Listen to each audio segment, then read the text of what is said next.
Amici di Retrobottega, eccoci qua, finalmente dopo un lungo silenzio, siamo mancati da circa 2 settimane che non parliamo con voi, che non vi veniamo a trovare a salutare.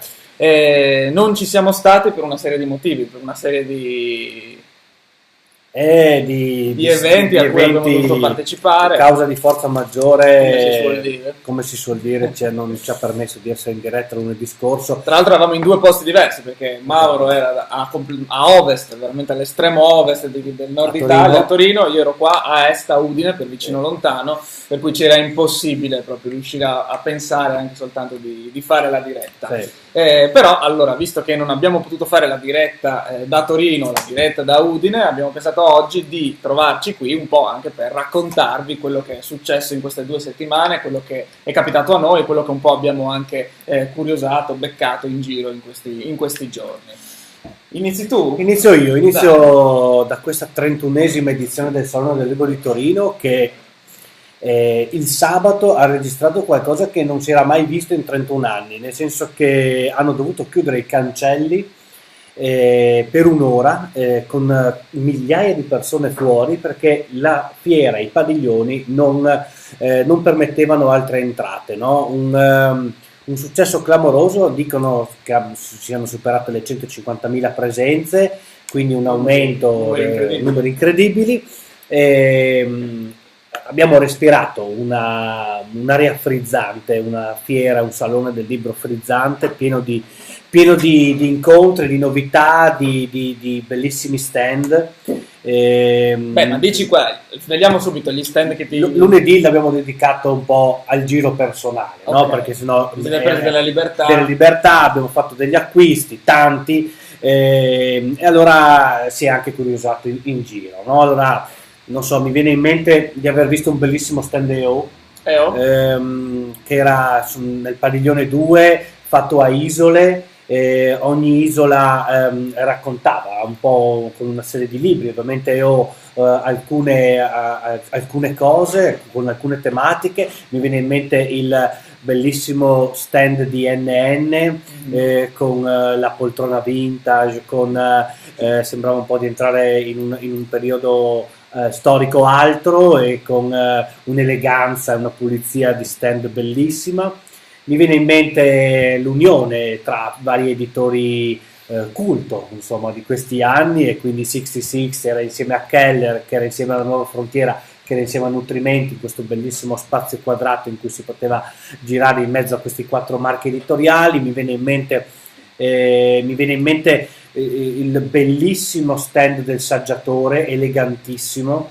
Mi vengono in mente anche i reietti del padiglione 4, che molta polemica hanno fatto questo padiglione, che dicono che si sia dovuto un po' aggiungere, infatti era un padiglione un po' scassato, con un vecchio tendone messo lì e con 18 editori che poveri loro erano messi lì, dicono, perché il ritorno dei grandi, di Mondadori, di Feltrinelli, li ha fatti, pur già iscritti, li ha fatti andare là. Il sindaco di Torino ha detto che il prossimo anno a questi editori sarà dedicata una tariffa speciale per tornare a partecipare. Ci sono accorti tutti, diciamo, di questo problema. No. Ma lo stand di bottega? Lo stand di bottega era il migliore stand, perché si sentiva questa cosa, si è letta, si ascoltava. Abbiamo fatto l'angolo balcanico, con il violino, con qualche bottiglia di vino, con la Pelinkovaz ad assaggiare. C'erano editori che ogni 2 ore venivano e ci chiedevano la ricarica di Pelinkovaz per continuare a essere andare avanti fino a sera. E una signora si è seduta alla mitica sedia di bottega, e non si è più alzata, ha preso l'etichetta del refosco che avevamo, ha iniziato a leggerla tutta come se fosse una quarta di copertina, chiedendo se era in vendita il vino. Abbiamo detto no signora, è solo per noi, e stupendosi, insomma, dell'età del vino, che aveva 12 anni, non se ne andava più. E abbiamo portato i frichetti che hanno fatto un successo clamoroso, c'era gente che ci chiedeva le ricette. Abbiamo venduto anche qualche libro, abbiamo venduto anche qualche libro, non solo frico.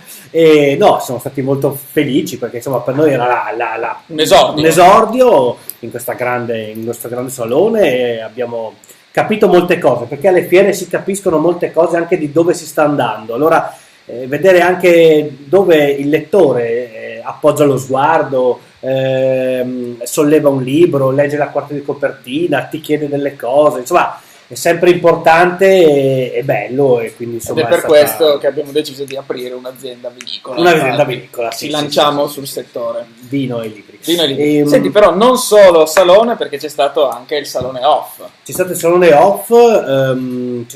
off che ha occupato la Torino città. Quindi una serie di appuntamenti, soprattutto in questa officina grandi riparazione, che sono questi spazi meravigliosi ristrutturati e rimessi a nuovo, gli spazi Fiat, dove ci sono stati vari ospiti, concerti, Carmen Consoli, le luci da centrale elettrica, piuttosto che molti altri, Wuming, Capovilla, insomma è un salone che dopo la scissione con Milano ha nuova linfa, si è rinnovato, si respira una bella aria, quindi insomma io mi sono fatto un giro anche in tutta una serie di stand per i più piccoli, per la letteratura per l'infanzia, e si trovano delle cose sorprendenti per qualità, per cura editoriale, insomma è veramente un piacere per gli occhi, anche per passare una giornata al salone. Lo consiglio a tutti i lettori, perché chi non l'ha fatto è un'esperienza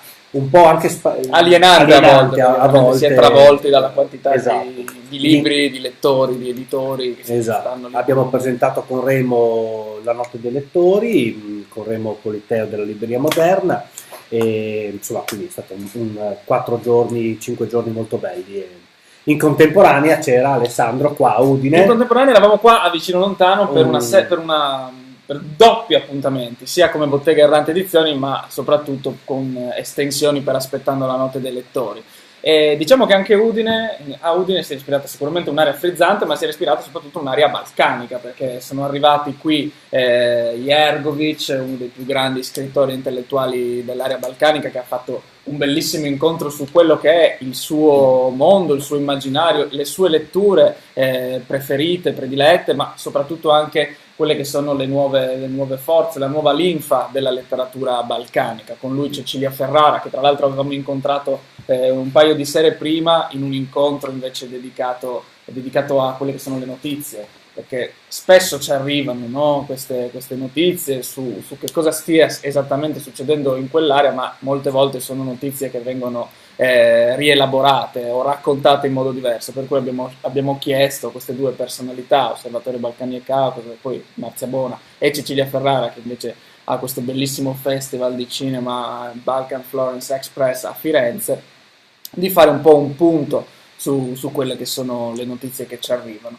Poi c'è stato un incontro clamoroso con 4 personalità straordinarie, dedicato al mondo della lettura, della letteratura, partendo da un luogo che è la Biblioteca di Sarajevo, luogo che è stato distrutto durante la guerra jugoslavia e che è stato riaperto soltanto pochi anni fa, luogo in cui ancora adesso non ci sono i libri, in cui ancora adesso si respira un'aria un po' particolare, perché è un luogo meraviglioso, ricostruito, bellissimo, però in cui forse manca ancora la presenza di che cosa significhi la lettura oggi. E a raccontarci questo c'erano Gigi Riva, uno dei giornalisti che ha seguito maggiormente e più a fondo la questione, ed esperto di questioni balcaniche, c'era di nuovo Miljenko Jervic, c'era Angelo Floramo, custode di libri, noi l'abbiamo ormai definito più volte, perché si occupa all'interno della biblioteca guarneriana di essere uno dei consulenti scientifici, e poi c'era Piero Boitani, filologo, critico letterario.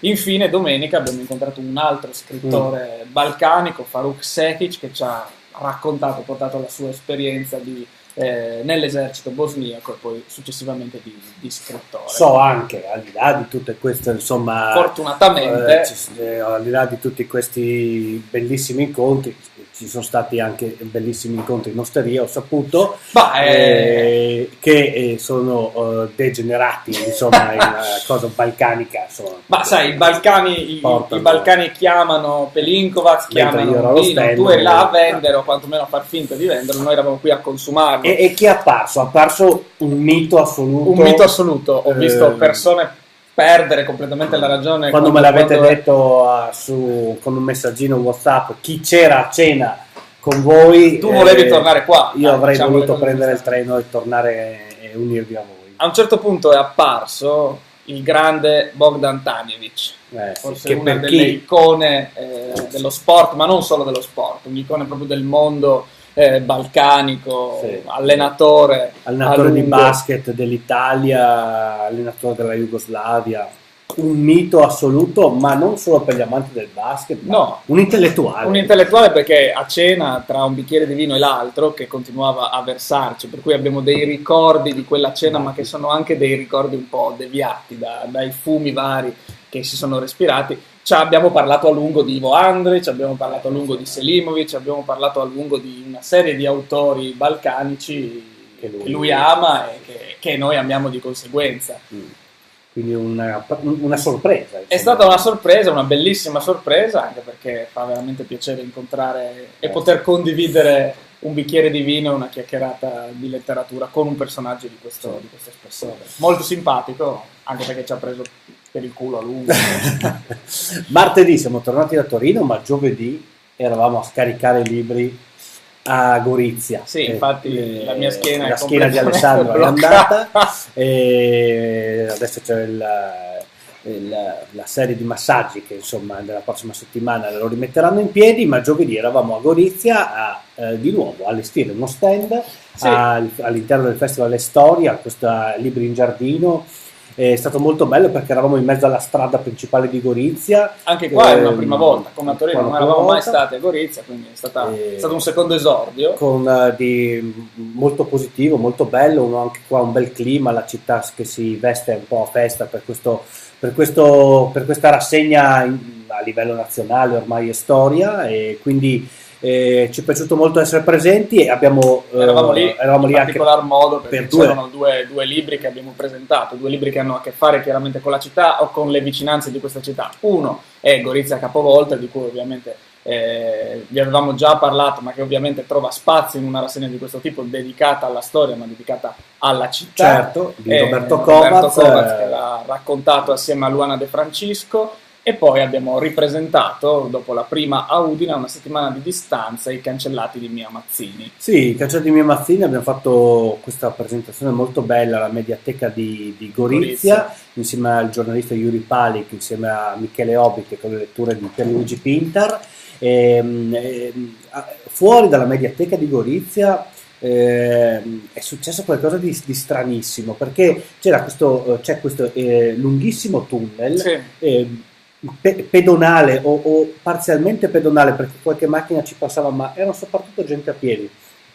Sul lunghissimo tunnel si vedeva la luce alla fine e continuava ad arrivare gente a piedi e mi hanno raccontato che dopo il tunnel c'è la Slovenia, no? Quindi c'è il confine, c'è il mitico confine della Casa Rossa, il principale, il confine più famoso.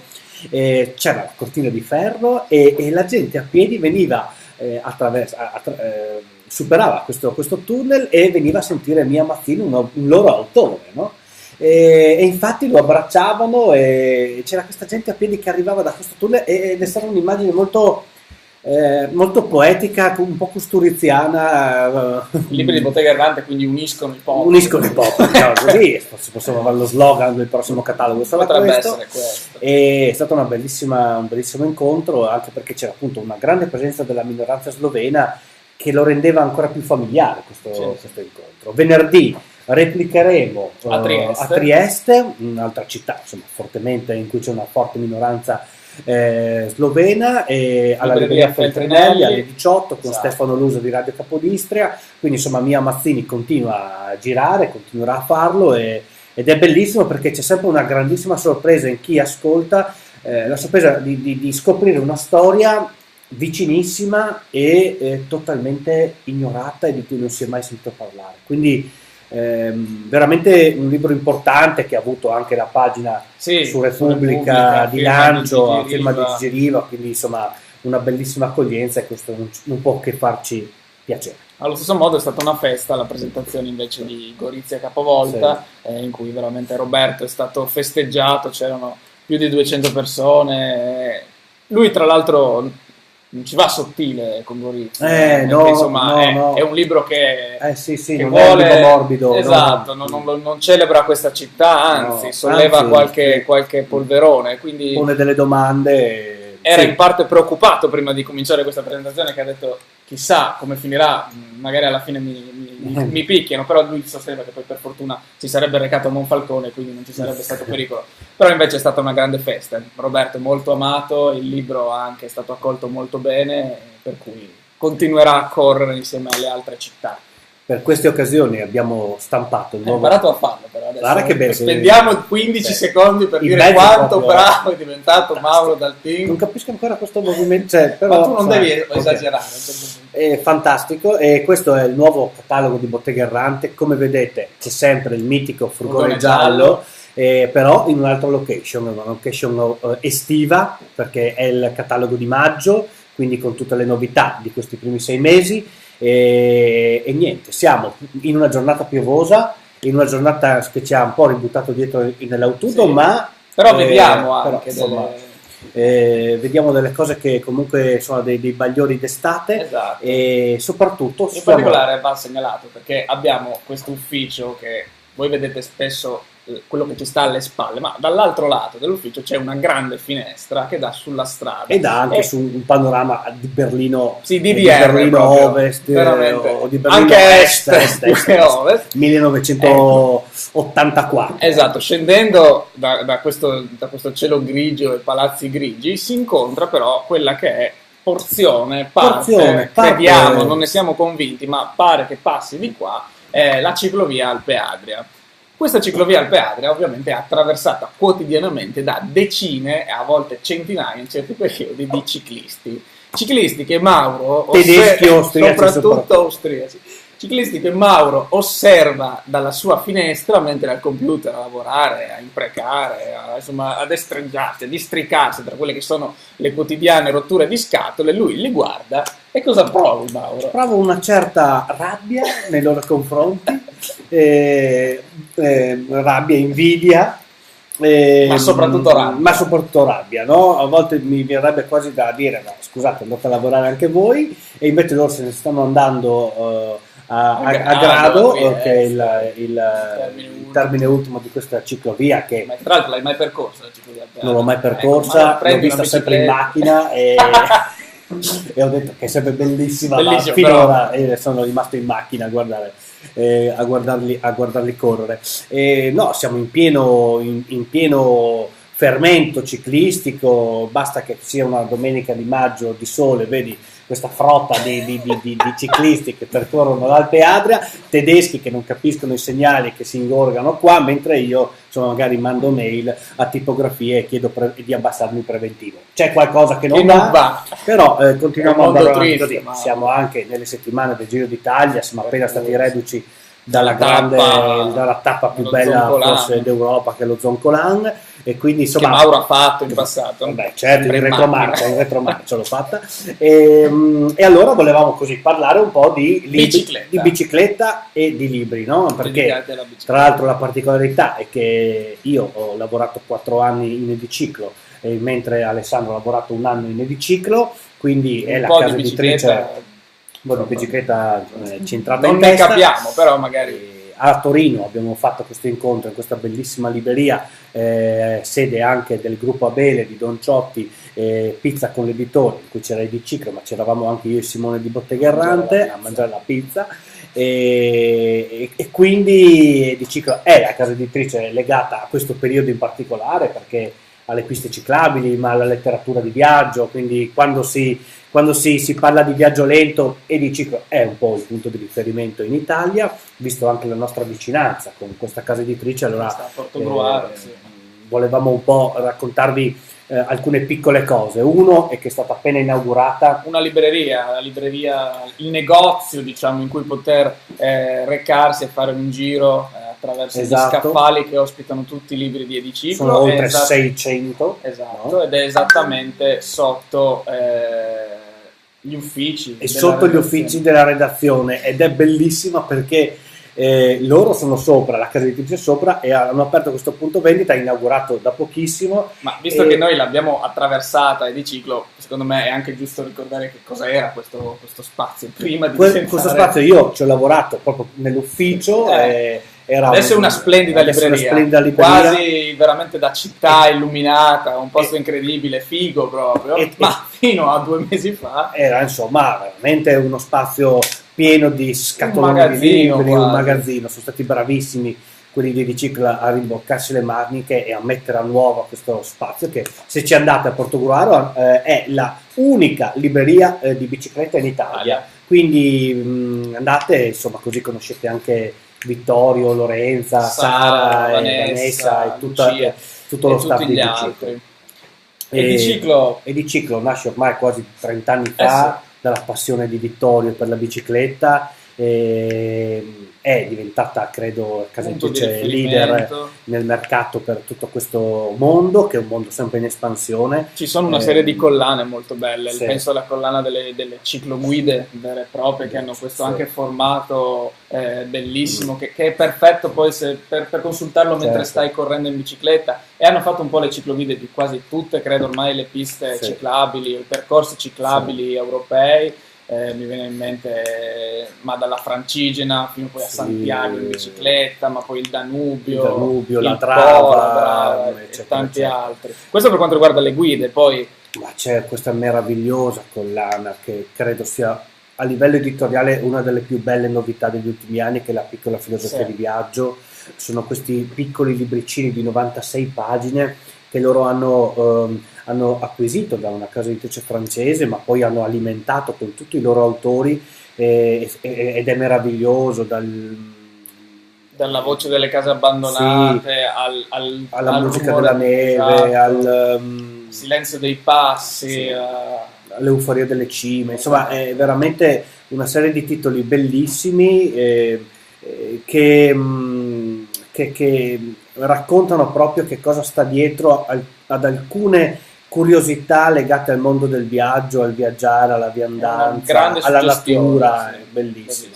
La loro poi più importante forse collana e altre terre, questa collana di letteratura di viaggio che è stata inaugurata dalla Strada per Istanbul di Emilio Rigatti, il viaggio con Paolo Rumiz e Altan da Trieste a Istanbul, e poi ha visto decine e decine di titoli. Quindi è una bellissima creatrice, tra l'altro curatissima, con bellissime copertine illustrate anche da alcuni tra i più grandi illustratori in Italia. Quindi insomma è una bellissima editoria. Poi va detto, ne stiamo parlando in quanto casa editrice di bicicletta, ma non è soltanto una casa editrice di bicicletta, soprattutto poi negli ultimi anni si è specializzata molto sul viaggio a piedi, sul cammino, quindi veramente trovano spazio forse quelli che sono anche i più grandi narratori o filosofi italiani in termini di cammino e di viaggio. Per me il libro più bello, forse il libro simbolo anche, vorrei dire, di Ediciclo è Minima Pedaglia di Emilio Rigatti, un libro stupendo nella biblioteca del ciclista, che è questa collana tra le più belle di Ediciclo. Racconta semplicemente, ma semplicemente è ovviamente un avverbio usato in maniera insomma impropria, il viaggio quotidiano di Emilio, che da San Niccolò di Ruda va ad Aquileia a lavorare, a insegnare ogni giorno in bicicletta, vendendo la sua automobile, decidendo quindi di sbarazzarsi di questa della macchina e di muoversi esclusivamente in bici. Racconta questi 8 chilometri, semplici 8 chilometri tra due paesi della Bassa Friulana, li racconta quotidianamente, quindi c'è il passaggio delle stagioni, il paesaggio che cambia, gli incontri che fa che sono sempre diversi, e 8 chilometri testimoniano come il viaggio può essere veramente minimo, ma può aprire un universo. È un libro scritto meravigliosamente, perché Emilio ha un talento naturale per la scrittura che pochi hanno, ed è uno di quegli autori che chi non ha mai letto di viaggio o non si è mai approcciato alla letteratura di viaggio, quando incrocia Emilio insomma respira veramente una grande letteratura, perché non è letteratura di viaggio, è grande letteratura. Quindi Minima Pedaglia per me rappresenta un po', è un libro che ha molti anni, ma è uscito anche in edizione tascabile, ma un libro costitutivo, secondo me, della filosofia che c'è dietro il discepolo. E quindi, insomma, lo consiglio. Assolutamente. Ma visto che parliamo di bici e di solito parliamo anche di cinema, ci veniva in mente di raccontarvi anche qualche cosa sul cinema e la bicicletta. Parto da un film sconosciuto che nessuno ha mai visto e neanche mai sentito nominare, che è Ladri di biciclette. L'hai mai sentito? In cui forse è difficile riuscire a trovare qualcosa che abbia il livello di questo grandissimo film, in cui quest'uomo e il rapporto con la bicicletta sono il fulcro di tutta la narrazione, di tutto ciò che poi si respira, anche su che cosa significasse all'epoca poter possedere una bicicletta e poter quindi riuscire a vivere e andare avanti. Altri film recentemente, sono tanti film sportivi, quelli dedicati ad Armstrong, certo. Documentari o film più o meno interessanti. Un film di cui vi segnalo il titolo e andate a pescare voi di che cosa si tratta, perché è un titolo molto curioso, invece è Molière in bicicletta. Ma non vi dico altro, vi lascio con la collina in bocca. Io anni fa sono andato a vedere una mostra a Villa Manin, cinematografo, di Zigaina, questo meraviglioso artista scomparso da non molto. C'era tutta una serie di dipinti sulla bicicletta che mi hanno veramente colpito e ponevano la bicicletta in mezzo a un po' il mondo contadino, no? E quindi la bicicletta, se notiamo, è presente in tantissimi, in quasi tutti, perché è uno strumento di quotidiano, è uno strumento di pace, di lentezza, di incontro, insomma, ma anche paritario, è un mezzo di comunicazione, è un mezzo di trasporto simpatico, no? che ispira simpatia. E film, artisti, insomma, libri, sono pienissimi, insomma, di riferimenti alla bicicletta e al mondo a due ruote. Bene, per cui l'invito è quello di prendere la bicicletta, non passare qua sotto, non passare qua davanti perché rischiate un insulto, esatto, come minimo, esatto. Andare a pescare un po' dal catalogo di Ediciclo, ma perché no, come abbiamo detto prima, passare a trovarli e a scoprire questo mondo. Finiamo con alcuni appuntamenti della settimana. Sì. Allora abbiamo stasera inizia l'aspettando la notte dei lettori, inizia la prima data del Jukebox letterario, questo spettacolo, gioco in cui i protagonisti sono Paolo Medeossi, Angelo Flormo, Paolo Patui, tre giganti della cultura del Friuli Venezia Giulia. Insieme sul palco hanno con loro ognuno una valigia con alcuni testi e in base a questi testi improvviseranno delle letture, delle chiacchierate tra di loro. Il tutto condito da un'ulteriore improvvisazione, perché in regia, nascosti, ci saremo io e Simone Ciprian che a nostra completa discrezione manderemo delle musiche, delle canzoni per provare a suggerire delle suggestioni su cui poi questi tre personaggi dovranno in qualche modo giocare o regolarsi. Saranno 5 le serate con 5 temi diversi. Incominciamo oggi a San Daniele, all'Auditorium delle Scuole Medie, in collaborazione con Leggermente. Proseguiremo poi giovedì a Cervignano con il comune di Cervignano in collaborazione alla Casa della Musica. Questi sono i due appuntamenti, i primi due di questa settimana. Ogni serata sarà diversa, ogni serata completamente nuova, perché appunto non c'è niente di scritto, ma si giocherà molto. Poi ci sarà una nuova presentazione giovedì 24 alle ore 18 alla Biblioteca Vez di Mestre. Io dialogherò con Paolo Ganz sulla sua Venezia, quindi giochiamo in casa Mestre Venezia, ma allora andiamo a indagare ancora questo libro appena uscito. Venerdì, oltre alla presentazione di Mazzini a Trieste, di cui prima vi raccontavamo qualcosa, ci sarà anche la conferenza stampa di lancio della quinta edizione della Notte dei Lettori. Venerdì, ore 11, Biblioteca Civica di Udine, lì vi sveliamo tutte le carte, tutto il programma. E lunedì 28, al prossimo appuntamento di Retrobottega, vi possiamo raccontare finalmente che cosa succederà l'8 e il 9 giugno. Chiudiamo dicendo che domenica 27 ci saranno altri 2 appuntamenti dedicati ai nostri libri.